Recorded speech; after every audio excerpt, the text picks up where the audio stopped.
안녕하세요. 소아빠입니다. 오늘은 미리 알고 있으면 좋은 깨알 같은 요소 몇 가지를 준비해 봤습니다.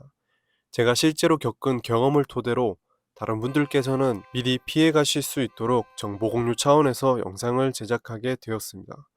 첫 번째는 비닐 뜯기입니다. 이미 많은 분들이 알고 계시겠지만 신차 출고 후 실내에 있는 비닐은 몸에 안 좋은 영향을 줄 수 있기 때문에 바로 뜯는 걸 추천드리는데요. 그래서 저 또한 썬팅샵에 비닐도 함께 제거해달라고 요청했었습니다.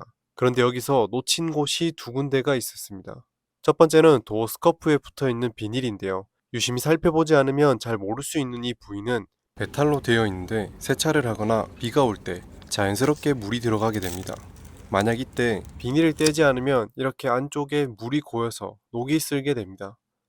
저도 세차를 하다가 뒤늦게 발견했는데 출고한 지 3개월도 안 되었지만 이미 녹이 심각하게 쓸어버린 상태입니다.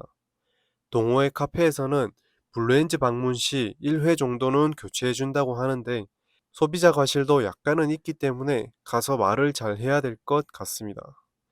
두 번째는 엔진룸에 있는 배터리에 붙은 비닐 제거입니다. 가솔린 모델 같은 경우 앞쪽 엔진룸에 배터리가 있고 하이브리드 모델 같은 경우는 트렁크 하단부에 배터리가 숨겨져 있어서 이 구멍을 도구를 이용해서 제껴 열어주면 배터리가 나옵니다. 여기 배터리에 붙어있는 비닐도 제거해 주시는 게 좋은데 이것 때문에 당장 문제가 발생하지는 않겠지만 작은 거라도 문제가 되기 전에 미연에 방지하는 게 좋겠죠. 그 다음은 후방 블랙박스 위치입니다. 요즘은 빌트인 캠을 옵션으로 넣으시는 분들도 많이 계시겠지만 저처럼 여전히 블랙박스를 장착하시는 분들도 많이 계실 텐데요. 보통 후방 블랙박스를 설치할 때 뒷유리 가운데 설치하는 경우가 대부분일 겁니다. 저 또한 그렇게 해왔고요.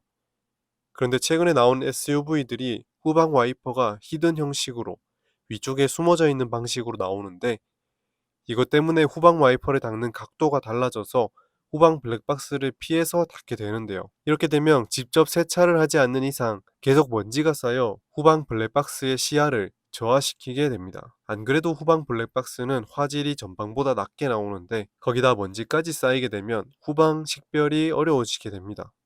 이런 상황에서 물피 도주나 뺑소니를 당하게 되면 더욱 억울한 상황이 생길지도 모릅니다. 그래서 후방 블랙박스를 설치할 때 정가운데보다는 살짝 옆쪽으로 설치하시는 걸 추천드리겠습니다.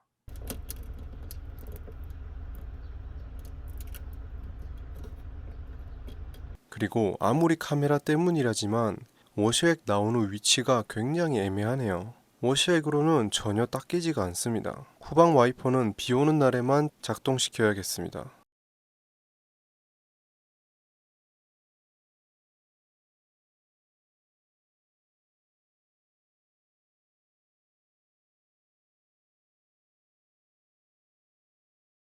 저는 항상 이런 정보들을 다양한 동호회 카페에서도 공유하고 있는데요. 어떤 차종, 어떤 동호회 카페를 가든 항상 많은 분들이 신차 구매할 때 어떻게 하면 좋을지 조언을 구하시더라고요. 어디 가서 계약해야 할지, 어떤 서비스를 받아야 할지, 혹시나 손해보는 건 아닌지 걱정되셔서 여기저기 물어보시는데 이럴 때 필요한 것이 바로 비교 견적입니다.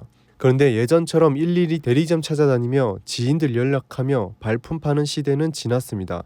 신차 구매 앱 카랩을 이용하면 클릭 몇 번만으로 전국 2,800명 이상의 딜러의 견적을 받아 집에서 편하게 비교해 볼 수도 있고 가장 마음에 드는 조건을 선택하게 되면 딜러에게 050 안심번호가 전달되기 때문에 불필요한 영업 전화 걱정이 없습니다.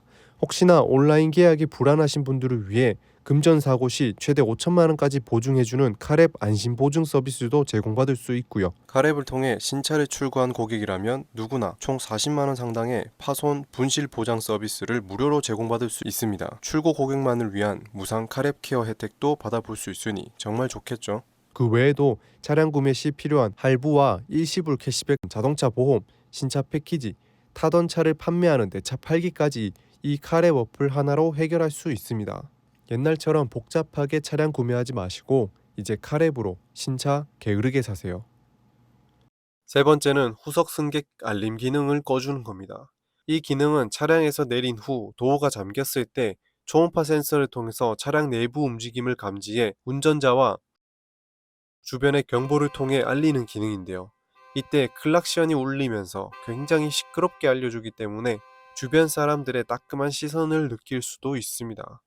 저 또한 주차장에 있던 차가 혼자 시끄럽게 울어버리는 바람에 황급히 뛰어가서 확인했던 적이 있습니다.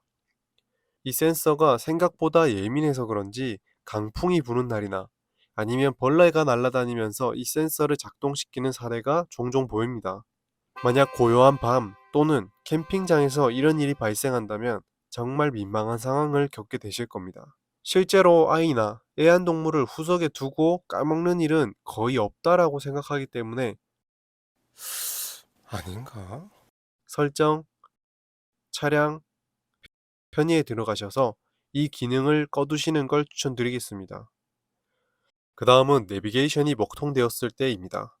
얼마 전에 출근을 하다가 갑자기 내비게이션이 먹통되어서 한숨을 한번 내쉰 적이 있습니다. 다행히 길을 알고 있었기 때문에 별 탈은 없었지만 만약에 초행길이나 내비게이션을 보고 있는 상황이었다면 당황스러웠을 텐데요. 이때는 간단하게 재부팅하는 방법이 있습니다. 볼펜이나 뾰족한 물건으로 여기 있는 이 작은 구멍을 눌러주시면 됩니다. 그럼 계기판은 유지되면서 내비게이션 쪽만 재부팅되고 다시 정상 작동하게 됩니다. 옛날부터 컴퓨터 같은 게 잘 안 될 때는 제일 먼저 하는 게 껐다 키는 거였죠. 10중 8구 재부팅만으로도 대부분 해결됩니다.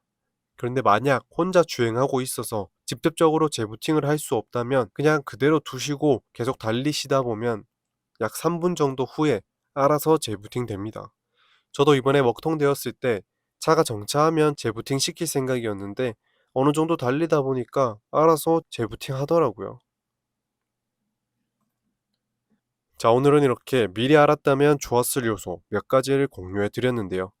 여러분들께서 알고 계신 팁이 있다면 댓글로 남겨주세요. 이 영상을 보시고 조금이라도 도움되셨다면 구독과 좋아요 부탁드리겠습니다. 항상 안전운전하시고 평생 무사고 기원하겠습니다. 오늘도 시청해 주셔서 감사합니다.